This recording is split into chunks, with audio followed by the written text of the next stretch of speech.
La nuit était sombre et brumeuse, et Denise luttait pour rester éveillée alors que la route était sombre, froide et détrempée.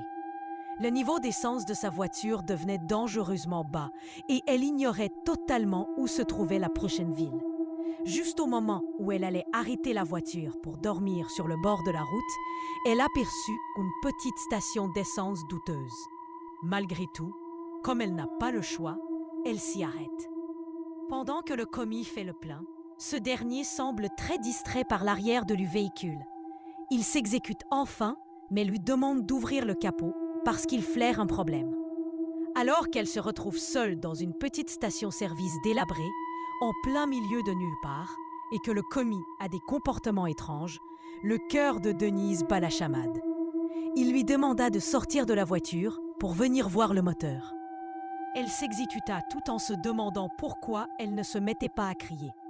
Dès qu'elle arriva devant la voiture, il l'attrape par le bras et lui dit « Cette voiture a besoin d'une remorqueuse. Vous devez venir avec moi dans le bureau. » Puis il lui met la main sur la bouche et l'entraîne de force à l'intérieur du bureau. Une fois à l'intérieur, il lui dit « Il y a un homme couché sur le siège arrière de votre voiture. Nous devrions appeler la police. » La femme apeurée partit en courant vers sa voiture et fila à toute vitesse sans regarder derrière. Au bout de quelques minutes, Denise regarda dans son rétroviseur.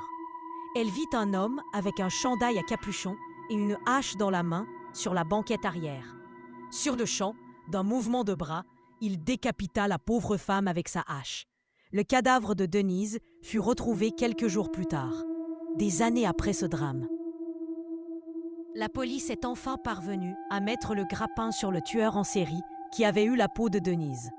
Avez-vous regardé sur la banquette arrière de votre voiture?